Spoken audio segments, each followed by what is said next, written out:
Amados irmãos, a paz do Senhor, e você, amigo, que vem ouvir esta palavra, Deus te abençoe abundantemente e que você possa entender que o Espírito Santo de Deus gere em você entendimento, discernimento e sabedoria espiritual para você entender. Eu estava aqui olhando uma coisa no Facebook e há um embate nos dias de hoje entre até mesmo nós cristãos, porque após muitos anos de congregar na igreja do Senhor Jesus, a qual ele é o edifício central, a pedra de esquina, pedra angular, Jesus,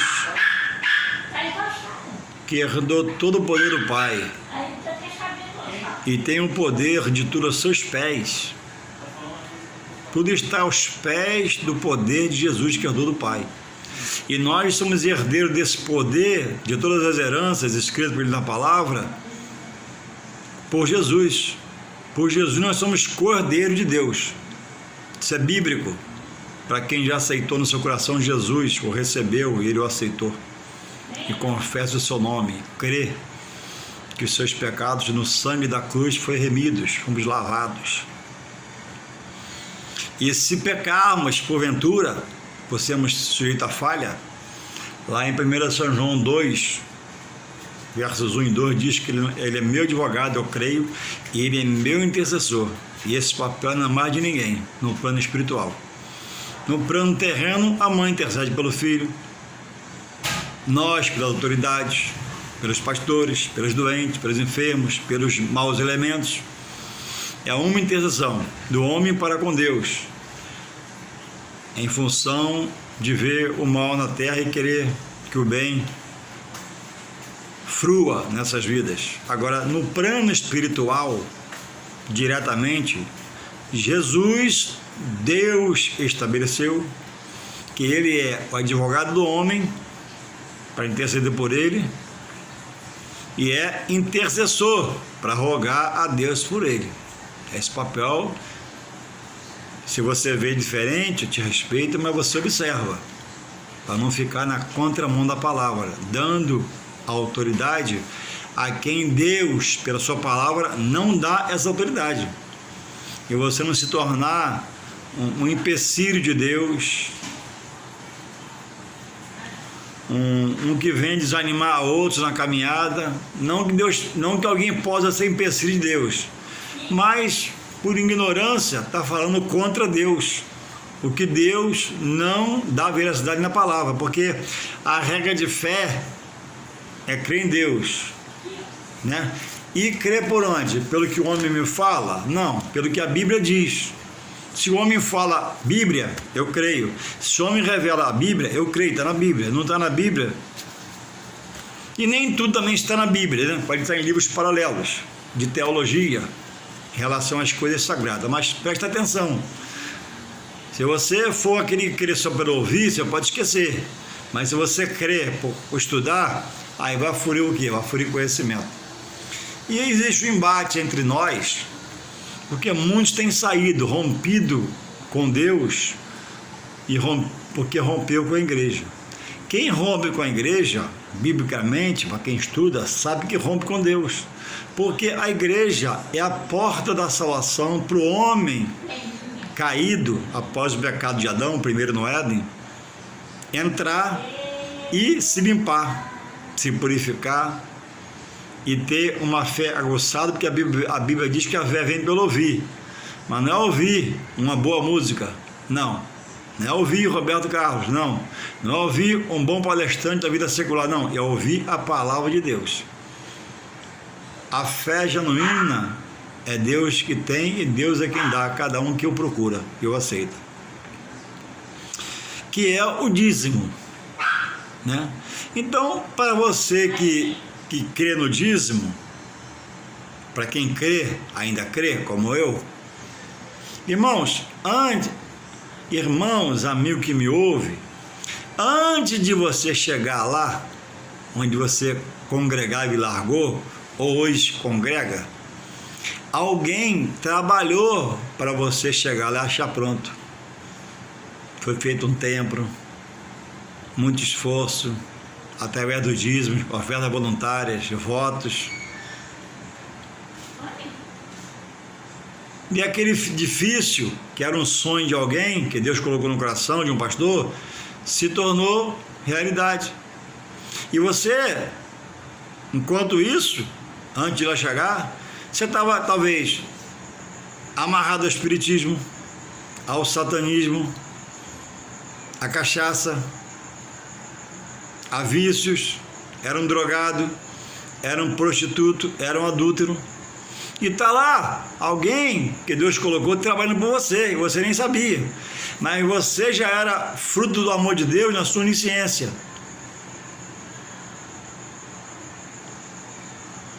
Deus prepara para você. E você chegou lá, você achou cadeira, achou ar-condicionado, achou conforto, achou estacionamento, achou a palavra do refrigério, achou que passou a ser que Deus é consolo.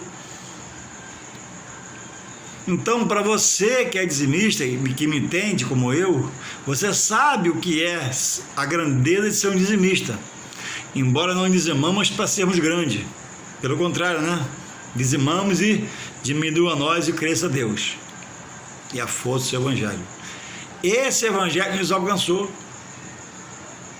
E o dízimo, irmãos, é um ato de uma fé sacrificial.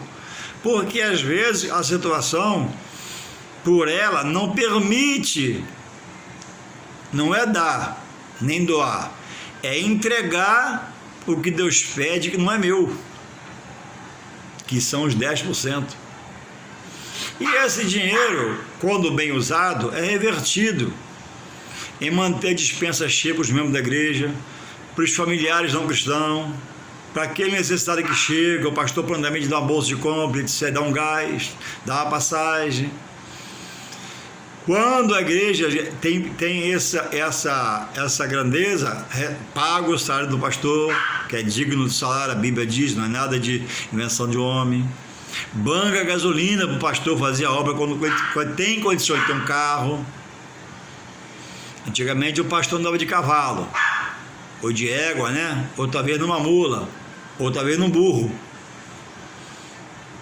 Mas foi no tempo do cavalo, da égua, da mula, do burro, hoje do tempo do carro.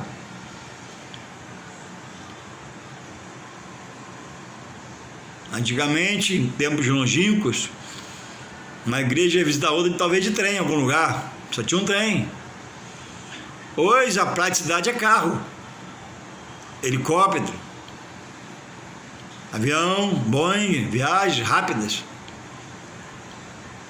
Então, você que mete o pau, você que blasfema contra o dízimo, cuidado, que ele é bíblico.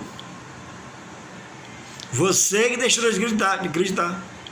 Olha, para você que diz que o dízimo é da lei, teorística da lei, então você esqueceu por acaso que Jesus falou que ele não veio abolir a lei? Esqueceu? Então, volte ao primeiro amor. Ele não veio abolir a lei, ele cumpriu em si toda a lei e deixou uma nova ordenança, um novo pacto, de sangue na cruz. Jesus pagou imposto, então não foi questionado, Ele mandou um discípulo do mar pescar um peixe, tinha uma moeda, mas fiz dando peixe, ele pagou o tributo. Jesus era ordeiro, era organizado, não questionador. Então, irmãos, para nós que cremos, o dízimo é um ato de uma fé sacrificial, que às vezes a situação não permite, mas você dá, entrega porque você sabe que nasceu. Aí é um ato de fé. Vejamos nós, dizimar com tudo bem, não precisa fé sacrificial. Só precisa de saber e entregar. O mistério, para quem crê como eu, é dizimar na adversidade. É entregar o que não é meu e não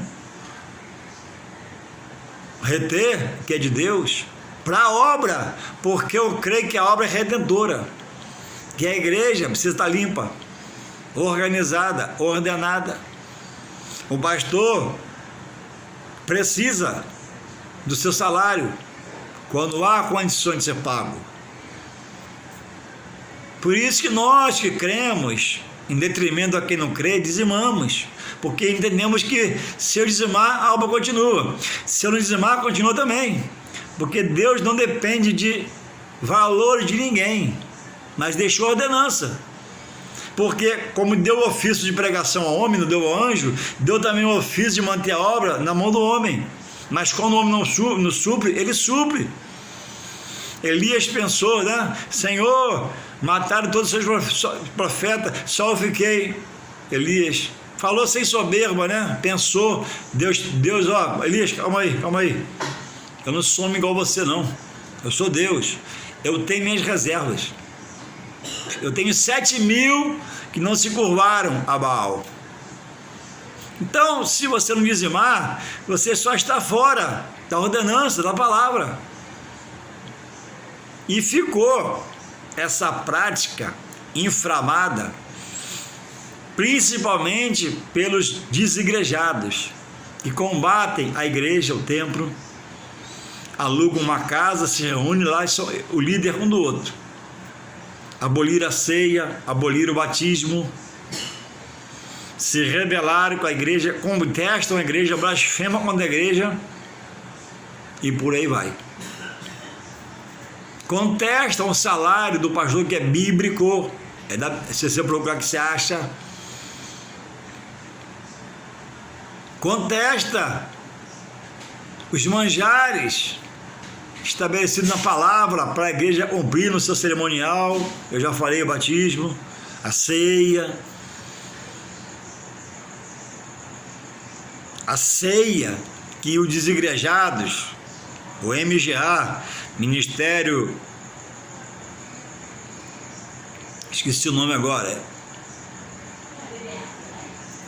MGA, Ministério Graça e Apostolado, combatem todas essas coisas deixadas por Deus na palavra, para nós cumprirmos. Combatem a ceia que Paulo, o apóstolo que eles dizem tanto amar, na graça, no Novo Testamento, diz em 1 Coríntios, que está exercitando, passando a fé, porque 11, 23, né? Porque eu recebi do Senhor. Paulo está na graça. Paulo, apóstolo dos gentios, falando à igreja, onde tinha gentios convertidos, sobre a ceia, porque eu recebi, ó, não foi do homem, não foi de pastor nenhum, não foi de ninguém, eu recebi do Senhor. E o desigrejado mete o pau na ceia, dizendo que é só dos judeus.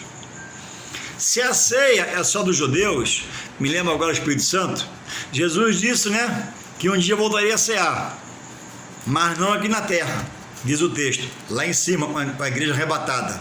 Ele vai ser a direção da ceia, vai cear, é isso. Então, quando os gentios cristãos se converteram ao Senhor Jesus, pelo apóstolo Paulo, e hoje for arrebatado por crer em Jesus Cristo, vai ficar fora dessa ceia, porque a ceia para eles foi só para os judeus. Só judeu vai tomar ceia lá, gentio não vai ter direito. Aí esse Deus deles faz acepção de pessoas. O problema é não estudar a palavra com o coração aberto para Deus agir pelo seu Espírito Santo. Estuda a palavra com mágoa, com rancor, com aborrecimento, com um, com o outro, coisa que aconteceu, que até prejudicaram essa pessoa, esse obreiro, e hoje ele saiu. Depois de 20 anos, ele descobriu e cita na rua, né? Não, o sistema me enganou. O dízimo foi só para os judeus, a ceia foi só para os judeus, o batismo de Jesus no Rio de João Batista, né? Aquele batismo cobre todos que agora aceitar Jesus, precisa batizar mais.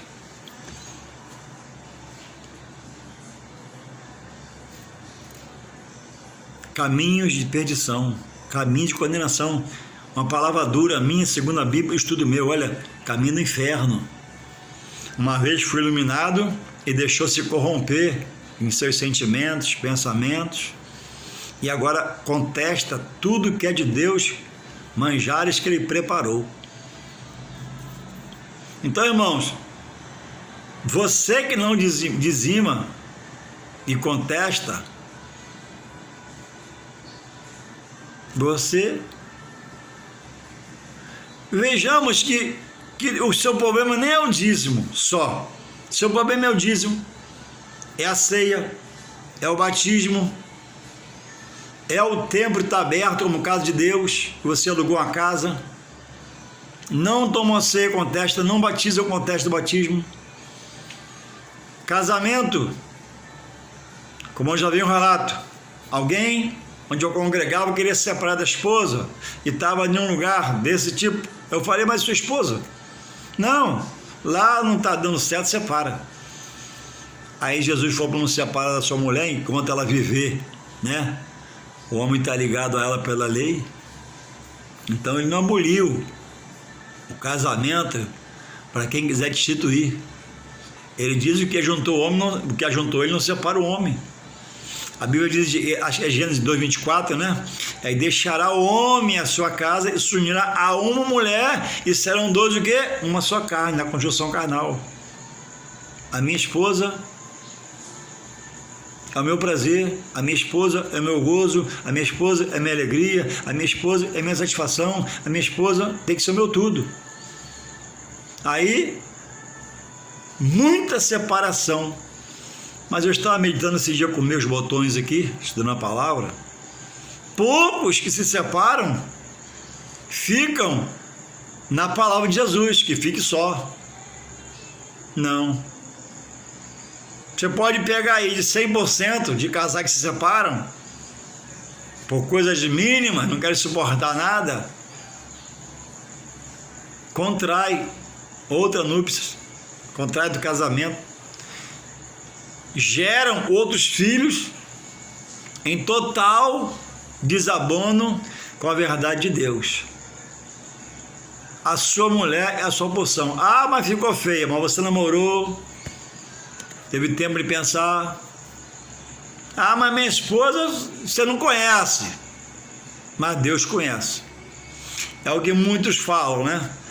Crê que a sorte não é mais a bênção, né? A bênção ele está sendo a bênção para a sorte. Já agariar outra pessoa e com ela casar, vai trazer a solução. Quantas vezes traz um grande problema, porque nem felicidade é, nem alegria é. Ele era feliz e não sabia. E larga-se a mulher. Aí a Bíblia diz, né? Do cuidado para não ser infiel com a mulher da nossa mocidade. Aquela que gastou tempo com você, cuidou de você, zelou por você, tratou de você, cuidou da casa, cuidou dos filhos, agora você... Porque às vezes também melhora um pouquinho de vida, né? A de casa não presta mais. Então, irmãos, você que deixou de dizimar, você que era um obreiro de uma igreja, um ministério que tinha escola dominical, estudo bíblico, viu muitos mistérios, milagres, batismo do Espírito Santo com fogo, você está no grupo desigrejado. Olha, o desigrejado, eles não crêem na ressurreição do Senhor Jesus. Se não crê na ressurreição, então eles, quando morrem, vai para a sepultura. Porque a Bíblia não dá veracidade. Vai o quê? Vai o corpo, que é o natural de ir, não é isso? E vai o espírito e vai a alma. E ele se acaba. Não tem julgamento, então. Entende? A Bíblia diz em Eclesiastes 12:7, quando o homem morre porque Deus recolhe o espírito. Está lá em Eclesiastes, eu repeti para você entender, ó. 12:7, lê lá, 12:7, o que acontece com o espírito? Por que eu vou morrer um dia se ele permitir? Que ele vai tirar o espírito, fôlego de vida. Aí o que acontece comigo? O corpo cai no chão. Aí minha esposa, vai chorar, né? Meu filho vai se acabar, mas acabou, morreu. A alma vai para o juízo, Deus recolhe. Irmãos, Jesus falou para Marta, irmã de Lázaro, morto já 4 dias quando ele chegou. Marta, ele vai ressuscitar. Marta responde: Senhor, eu sei que no último dia, a ressurreição no último dia, ele vai ressuscitar. Ele falou: não, Marta, eu sou a ressurreição. O apóstolo Paulo diz, irmãos, em 1 Coríntios, vou ler aqui, para o desigrejado relembrar que ele sabe, ele conhece, ele só virou fariseu, só virou um endemoniado, na verdade, da parte da palavra. Olha o que o apóstolo Paulo fala sobre a ressurreição e a vida aqui com Deus, em 1 Coríntios 15, 19. Olha o que ele fala, ó. Se esperamos em Cristo só nesta vida, na material, olha o que ele fala. Somos, ou é, quem pensa assim, digo eu, mas aqui está somos, o mais miserável de todos os homens, porque eu não creio no poder de Deus para ressuscitar ele naquele dia, se ele Deus permite que ele morra. Então, olha que ponto chega uma pessoa que estudou, que congregou, que levou anos, que viveu até na glória de Deus, e agora se tornou um ser totalmente decaído da glória de Deus. Ele crê que não há ressurreição, vou repetir, ele crê que não há ressurreição. E todos com esse pensamento, crendo ou não, vai ressuscitar. E o que ressuscitar não crendo, sabe para onde vai? A Bíblia diz: para o inferno, morar com o diabo e seus anjos. Pessoas que eu já vi pregando a palavra no púlpito, e boa palavra, com conteúdo, com história, hoje não crê na ressurreição. Então o apóstolo Paulo diz, ó, 1 Coríntios 15, 19, se a minha esperança é só para essa vida aqui, eu sou o pior, o mais miserável de todos os homens, porque eu vou morrer e vou perecer.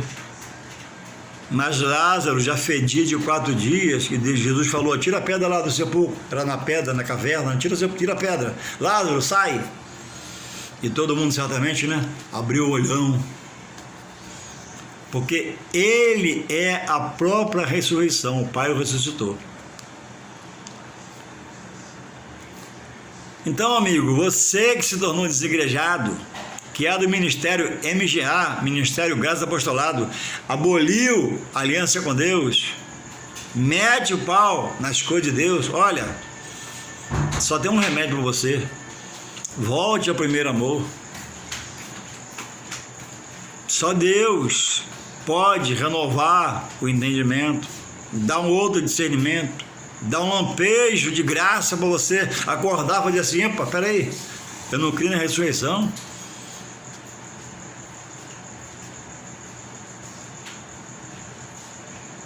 Então, onde você quer chegar? E você que é dizimista, como eu sou, que existe escândalo, irmãos, nesse assunto que eu falo.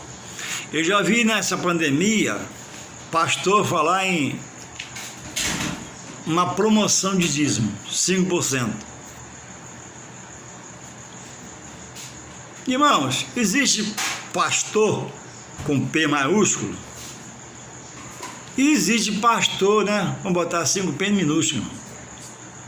O P maiúsculo são homens de Deus que lutam para externar a verdade da palavra e fica firme, não cede para o homem, que ele é de Deus, e Deus está assumindo tudo e todos, e Deus deu governo a ele sobre a igreja, é sério.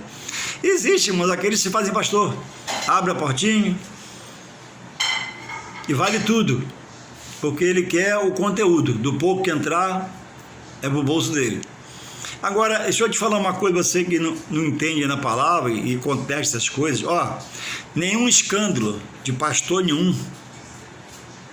nenhum escândalo de pastor nenhum invalida a sua condenação no final. Jesus falou que o escândalo viria, mas ai por quem o escândalo vier. Então, se você vir um escândalo, desanimou com o escândalo, saiu com o escândalo, está saindo com o escândalo, ó, procura outro templo, outro ministério e fica no Senhor, porque para onde você vai? Disse Pedro, né? Senhor, Jesus perguntou, quer ir também, Pedro? Ó, Senhor, para onde eu vou se só tens a palavra vida eterna? E Jesus está às portas. Então, irmãos, tem de tudo. Tem o que abusa do que entra na receita do dízimo, tem. mas todos vão dar conta a Deus. Quando começar a feder demais a obra de um mau pastor, ou se diz pastor, nas narinas de Deus, ele arranca, ele tira, ele faz essa sepultura. Então a minha palavra, irmãos, aqui tem alguns que dizimam até, crê no dízimo. Mas ele, irmãos, ele quer barganhar, ele quer administrar o dízimo dele. O dízimo, irmãos, é para entregar na casa do Senhor. E compete a quem está lá na frente administrá-lo, não é você. A palavra não te outorga esse poder, esse dever. Ah, mas o irmão é necessitado. O irmão só não é necessitado. Mas o irmão gosta de trabalho. O irmão está em pecado. Irmãos, para ajudar alguém, você tem que ter cuidado. Porque às vezes o próprio Deus está permitindo a situação para acordar outra parte, despertar outra parte. Ah, eu congrego aqui, mas aqui tem muitos irmãos. Mas eu dou meu dízimo lá naquela igrejinha pequenininha do morro, para abençoar o irmão lá. Por que ele está com aquele pequeno no morro lá? Você sabe? Entende? Você está botando a mão onde você não alcança. O dízimo, via de regra, é para dar onde você se alimenta, na sua igreja. Abençoar o ministério do seu pastor, ministério de Deus. E o pastor consciente, que é a maioria, graças a Deus, vai administrando junto com a sua diretoria. Outros querem rachar, dar uma parte para o irmão que está necessitado, uma parte para o desempregado, uma parte para a irmã que é pobre. Não. Quem cuida do corpo é a igreja pelo meu dízimo. Já congreguei em vários lugares e vi muitos pastores fazer isso organizadamente, ajudando, colaborando, porque é para o bem-estar de todos aquele corpo ali, o louvor, a adoração, a pregação e o dízimo também. E mais infelizmente, irmão, estamos nos fins dos tempos, no final de uma reta para a salvação, a perdição de muitos. E o erro tem se proliferado em grande parte, em muitos lugares, mas tem muitos lugares sérios.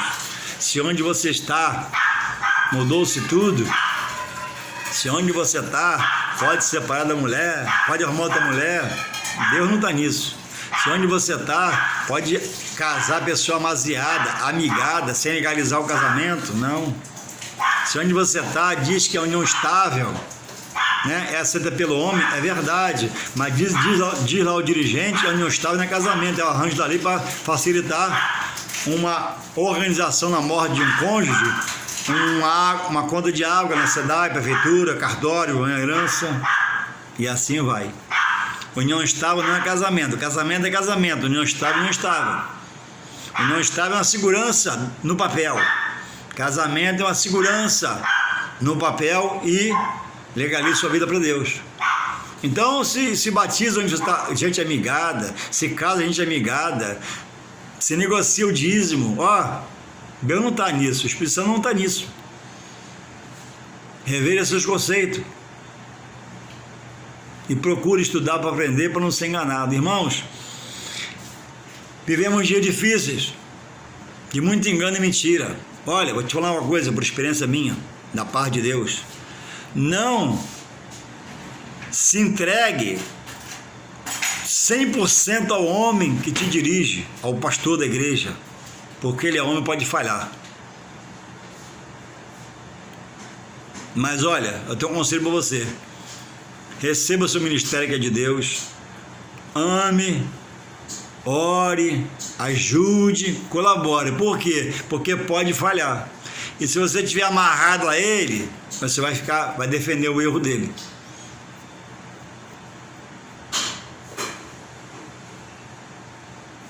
Se prenda a Jesus, se algeme a Jesus, se amarre a Jesus.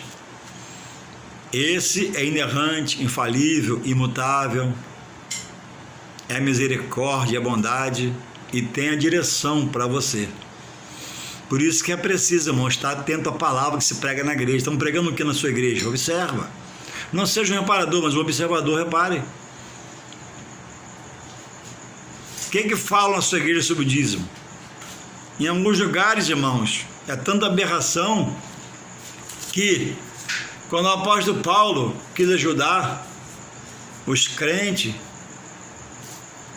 necessitados, ele pediu oferta às igrejas e reuniu uma soma. Os irmãos foram lá receber e entregaram ao devido lugar. Mas não era ali o assunto dízimo, era oferta voluntária. E diz o texto lá, que Paulo diz, né? Para cada um dar segundo o seu coração.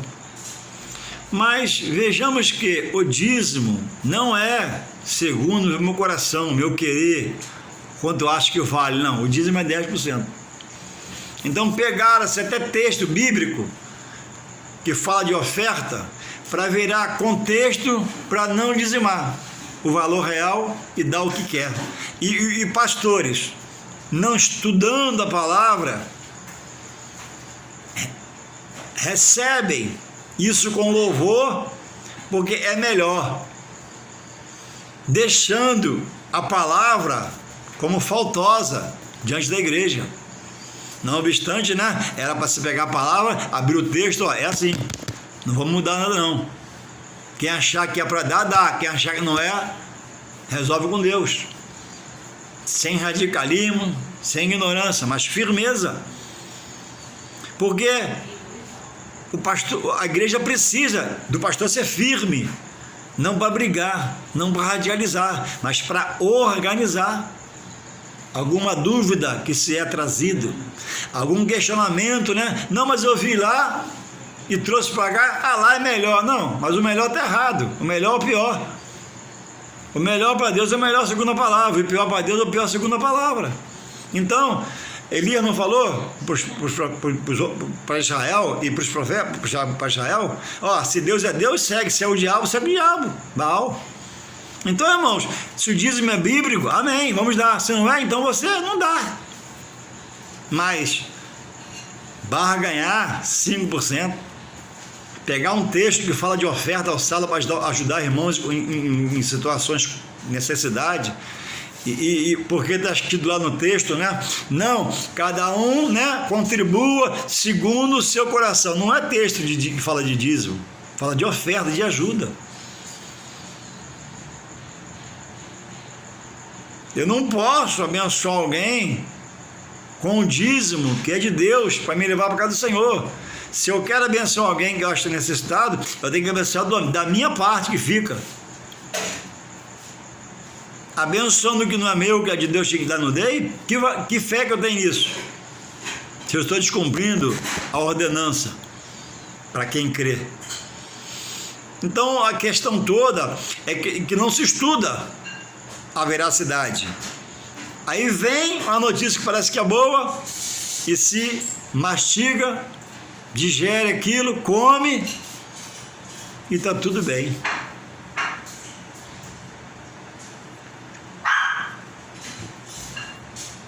Dízimo não é quantidade, irmãos. Não. Jesus falou, ó, obediência quero, não sacrifício. É só o dízimo. E está estipulado mais nada.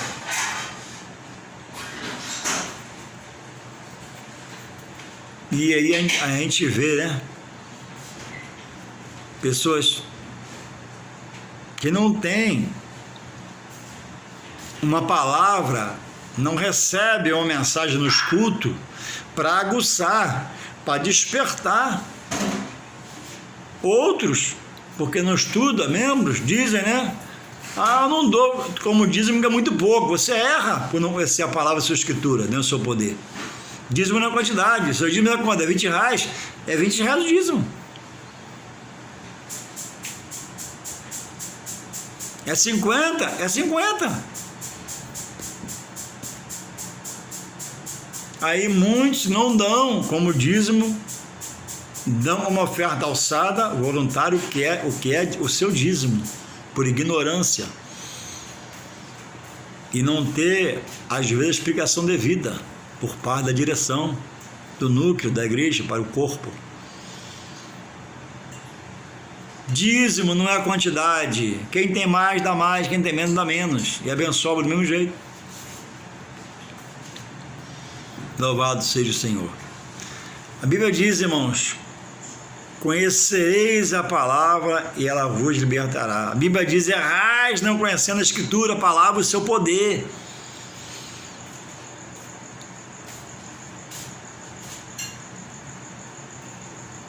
É direito teu, fazer uma oração a Deus, não cobrando, não imprensando na parede, não se faz com Deus, mas clamando, Senhor, ajuda-me, Pai. Tu conheces meu coração, minhas obras, minha entrega, minha renúncia. Tu conheces, Pai, meu depositar na tua presença lá, meu dízimo e minha oferta. Abram-se portas, tem misericórdia de mim. E aí, por não haver uma explicação, tudo que vem, pastor, eu acho melhor assim, pastor, eu acho melhor assim, e vai mudando, e vai casando gente amaziada, vai batizando gente amaziada, melhor dizendo, vai dando ceia gente amaziada.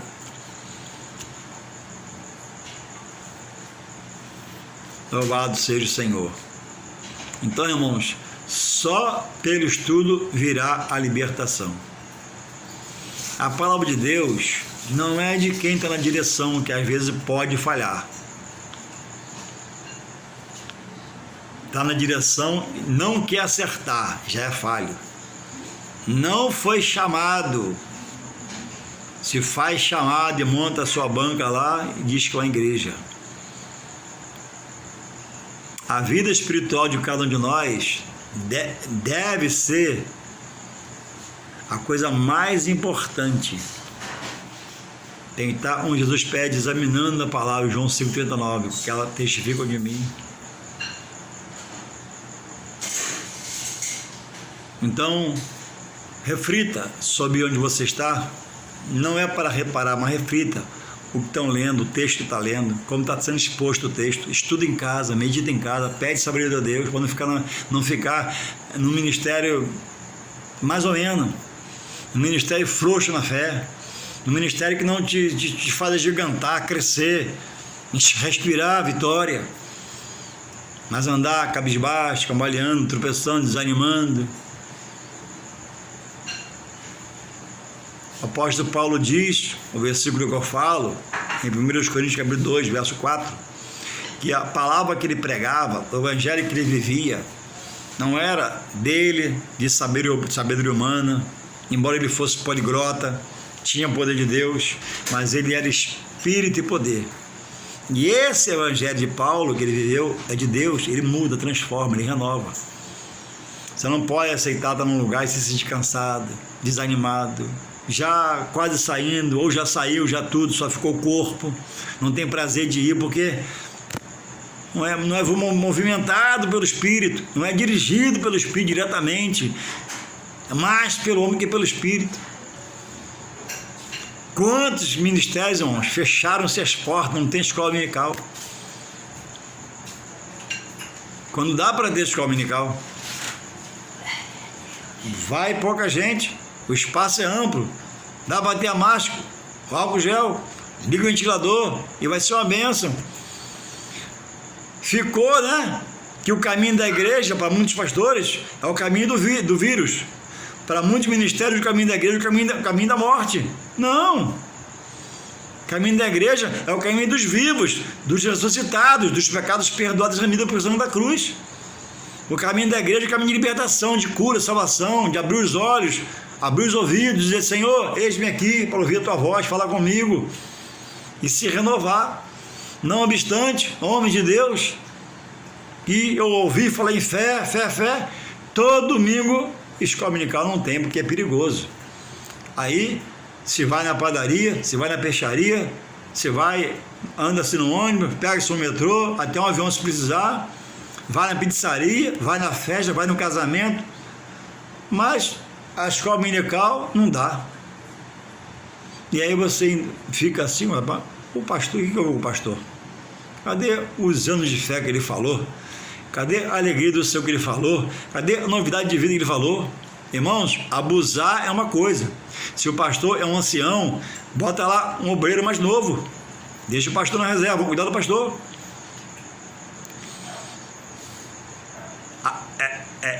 Tentar Deus é uma coisa. Ele não vai te livrar, você está tentando a ele vai deixar você se perecer. Mas ter fé nele é o que ele quer. É porque a palavra nos chamou para viver o quê? De fé em fé. Anda, desce. Diz, irmão, de ter um estudo de uma palavra poderosa. Diz de ter estudo de milagres, situações mudadas, coisa que Deus conversou o poder. E se nós cremos, também transformará hoje, mudará hoje o nome de Jesus. Colega meu cristão, e a escola lá na sua igreja? Eu perguntei, rapaz, eu nem sei quando acabou, tanto tempo de ter escola. Ele falou, eu estou até meio, e milhões estão meio, entende? Mas na pizzaria pode ir, tirar foto, sorrir, e tira de lado, tira de frente, dá a gargalhada, tudo sem máscara. Mas escola dominical não dá, porque é o caminho da morte para alguns pastores. Que possamos refletir, meditar. Nós somos, irmãos, os da vitória, os da fé, os do que rompe, os do que se apresenta, e o líder, né? A base do Espírito Santo. A igreja depende muito do seu líder. Se o líder afrouxar na fé, o povo afrouxa. Se o líder buscar pela fé, a igreja vai buscar pela fé. E haverá um despertamento, renovação, avivamento. Não obstante, né? Se houver cansaço, canseira, falta de visão, dor, aflição, angústia, porque não vai fluir. Que Deus possa, que nós possamos se entregar mais e mais a Deus, em nome de Jesus. Amém.